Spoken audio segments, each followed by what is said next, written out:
ഏറ്റവും പ്രിയപ്പെട്ട ബഹുമാനപ്പെട്ട വിചാരിച്ച രൂപതയുടെ പ്രോട്ടോസ്റ്റന്റ് ജുലൂസച്ച, മറ്റു വൈദികരെ, സമർപ്പിതരെ,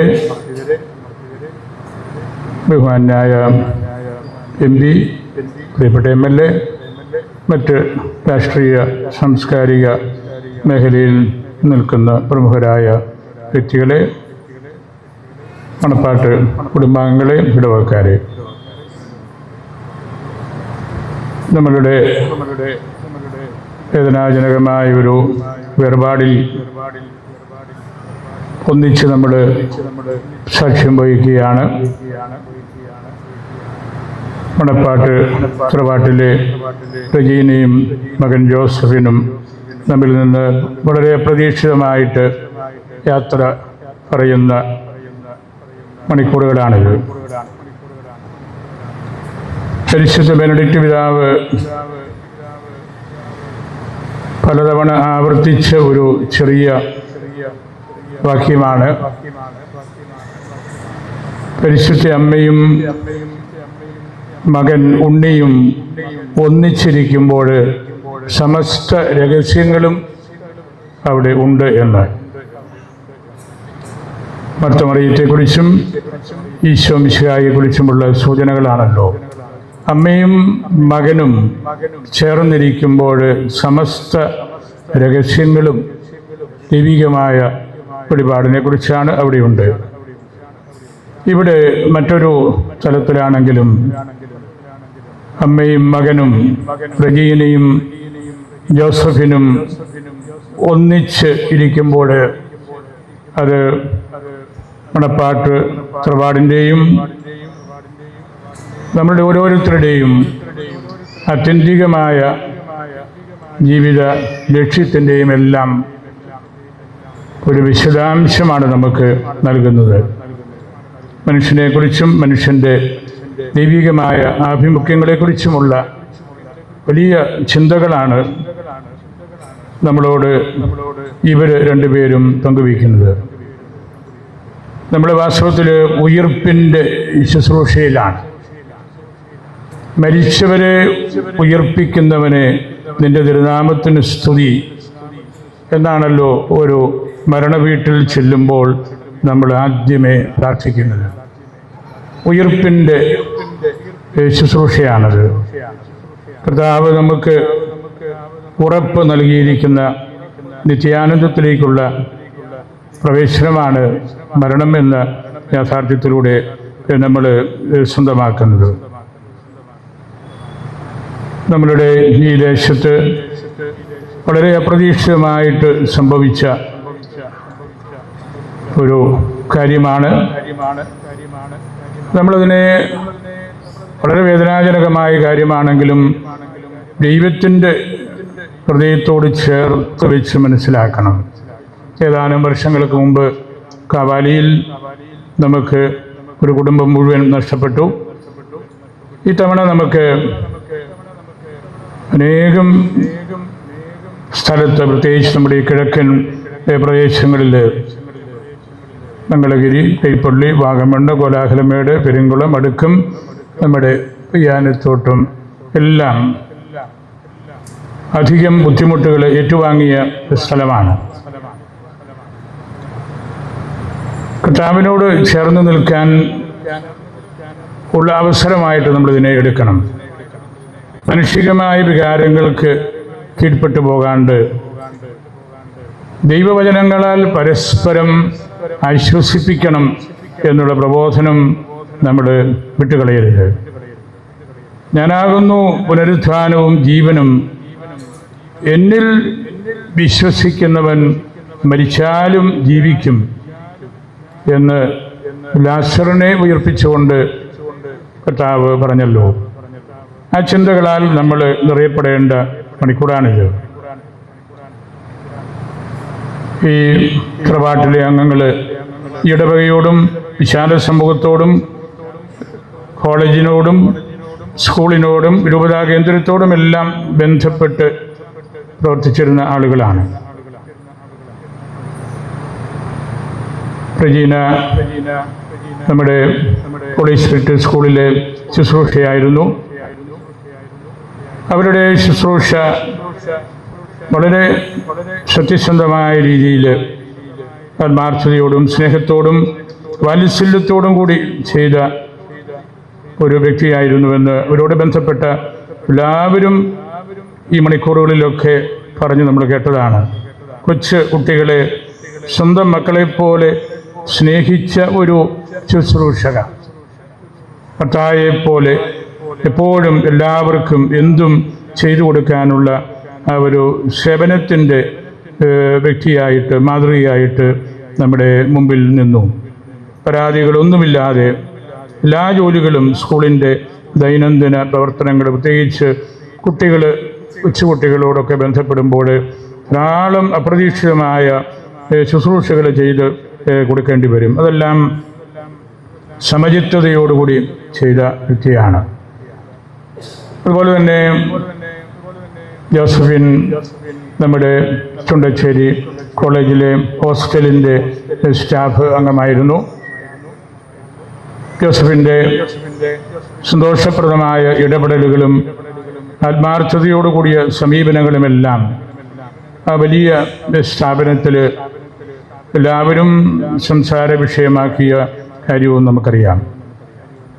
ഈ കുടുംബം നമ്മുടെ രൂപത കേന്ദ്രത്തിലെ സോഷ്യൽ സർവീസിനോട് ബന്ധപ്പെട്ട സേവേ ഫാമിലി വെൽഫെയർ ടീമിൻ്റെ സൊസൈറ്റിയുടെ അംഗമായിരിക്കുകയും 6-7 വർഷങ്ങൾ നിരന്തരമായിട്ട് ആ പ്രോഗ്രാമിൽ അംഗത്വമെടുത്ത് അത് പഠിക്കുകയും മനസ്സിലാക്കുകയും അതിൻ്റെ സവിശേഷതകൾ ഉൾക്കൊള്ളുകയും എല്ലാം ചെയ്ത കുടുംബം കൂടിയാണ്. അതുകൊണ്ട് നമുക്ക് പലതരത്തിൽ ഈ കുടുംബം നമുക്ക് വളരെയേറെ പ്രാധാന്യം അർഹിക്കുന്നവരാണ് എന്ന് ഞാൻ നിങ്ങളെ ഓർമ്മപ്പെടുത്തുകയായിരുന്നു. ഇവിടെ നമ്മൾ ഈ വേദനയിൽ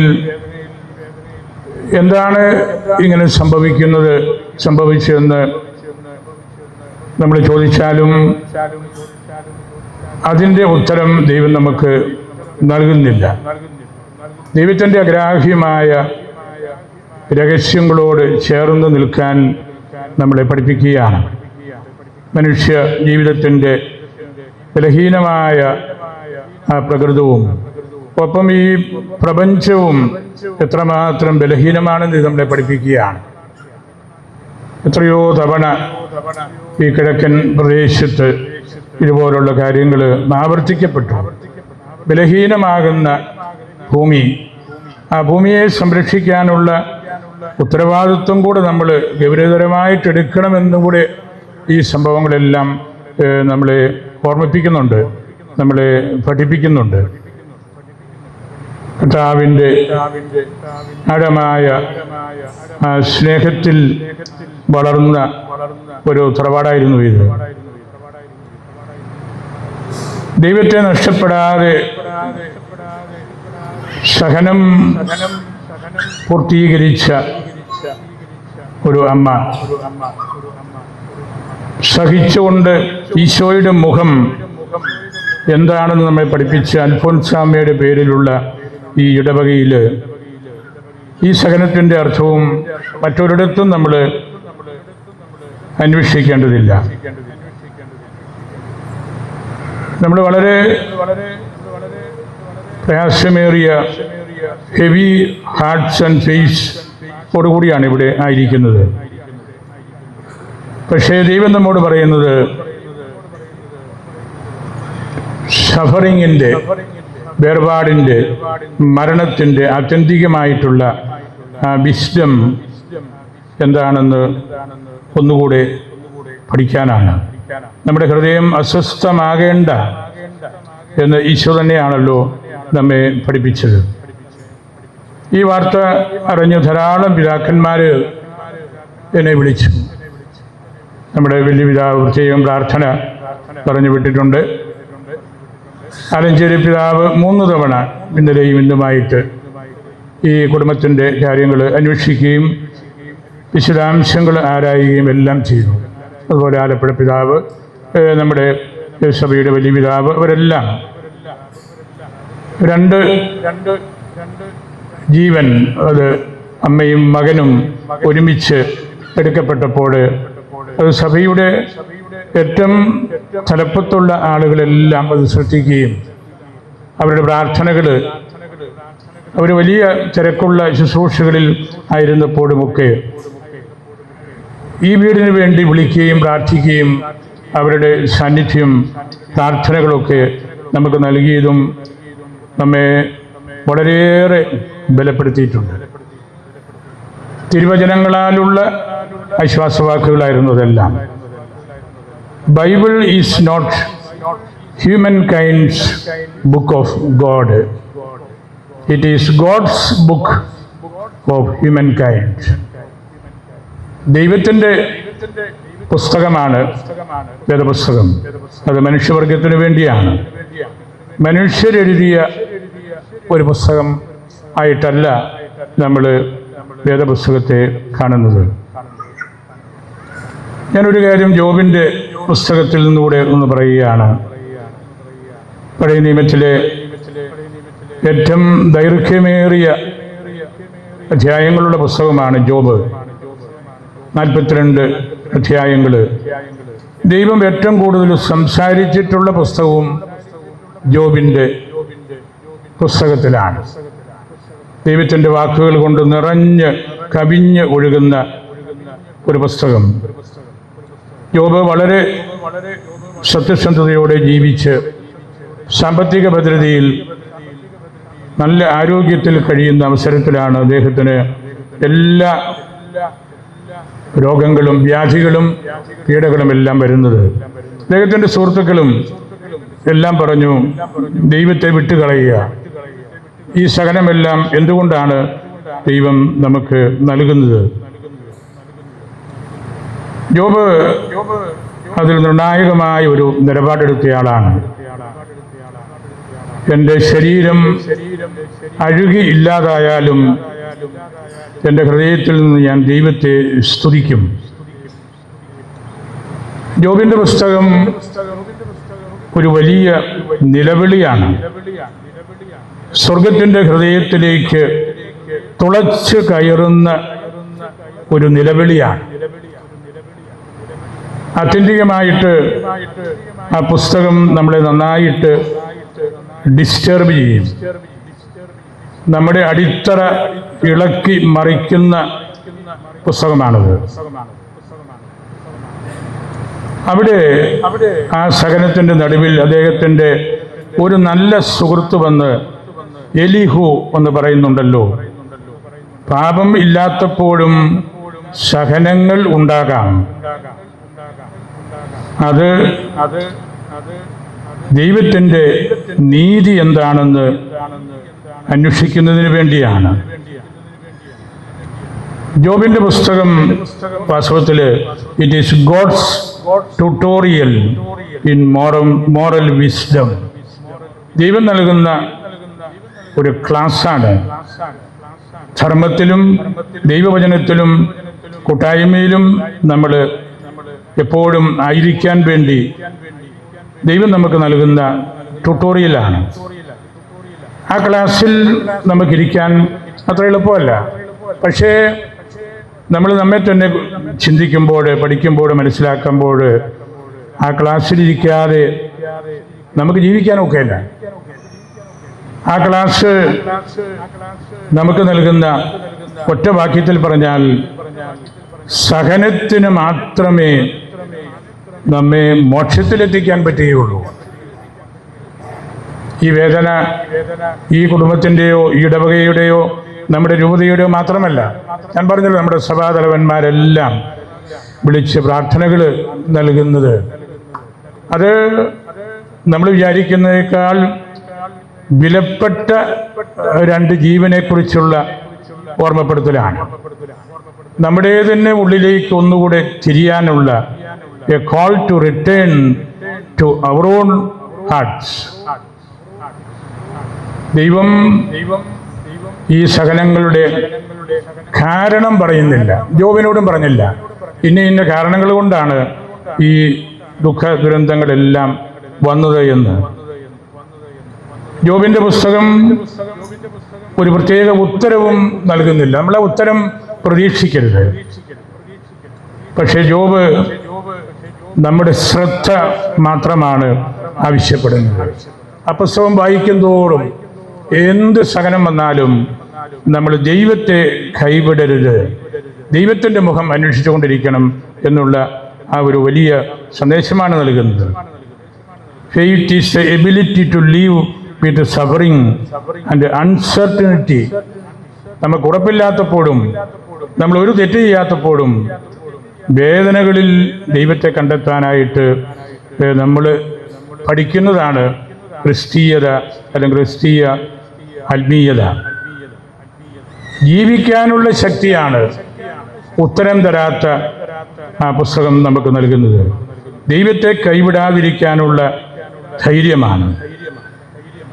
job is God's unshakable faith in human kind എന്ന് പറയാറുണ്ട്.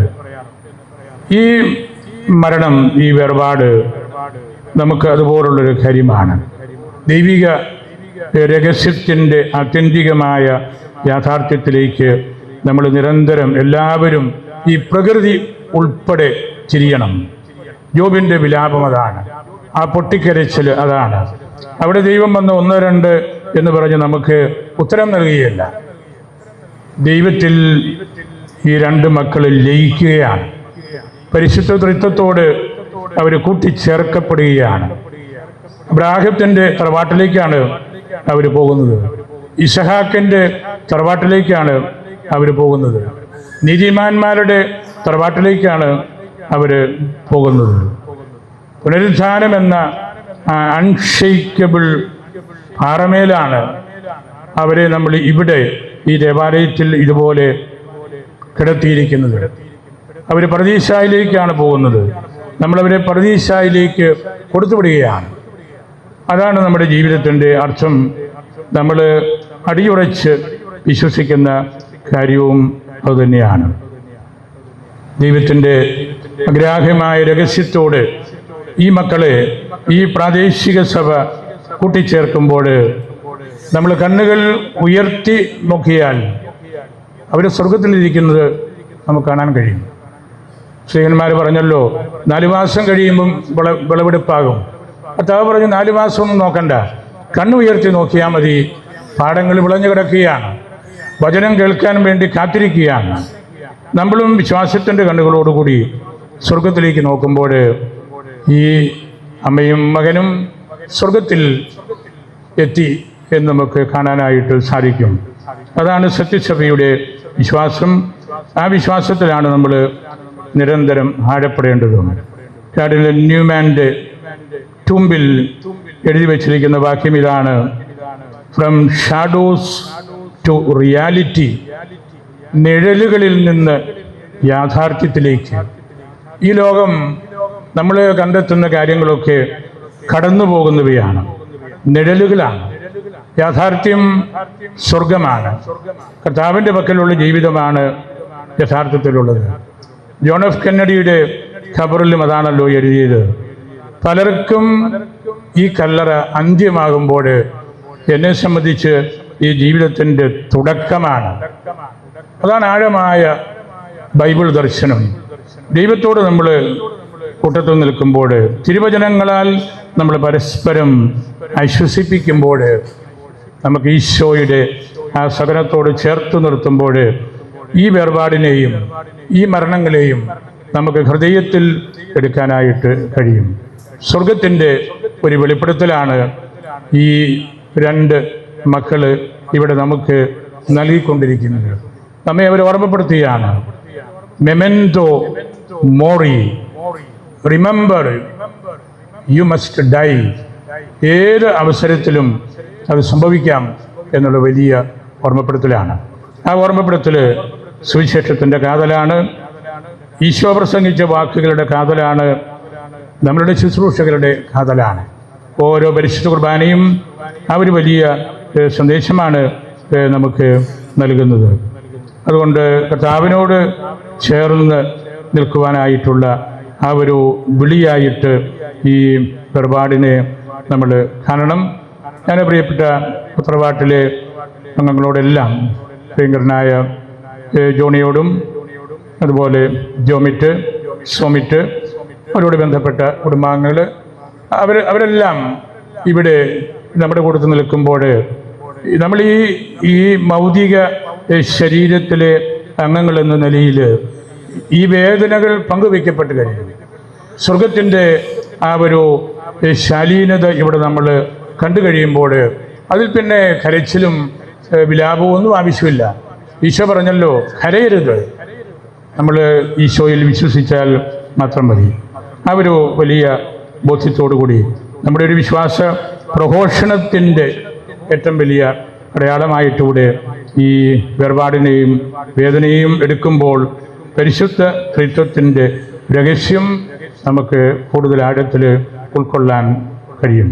ബഹുമാനപ്പെട്ട വികാരിച്ചൻ ഈ സംഭവം നടന്ന മണിക്കൂർ മുതൽ പലതവണ യുവതാ കേന്ദ്രവുമായിട്ടും ഞാനുമായിട്ടും ബന്ധപ്പെടുകയും എല്ലാ മണിക്കൂറിലും തന്നെ അദ്ദേഹം ഇതിൻ്റെ കാര്യങ്ങൾ അറിയിച്ചുകൊണ്ടാണ് ഇരുന്നത്.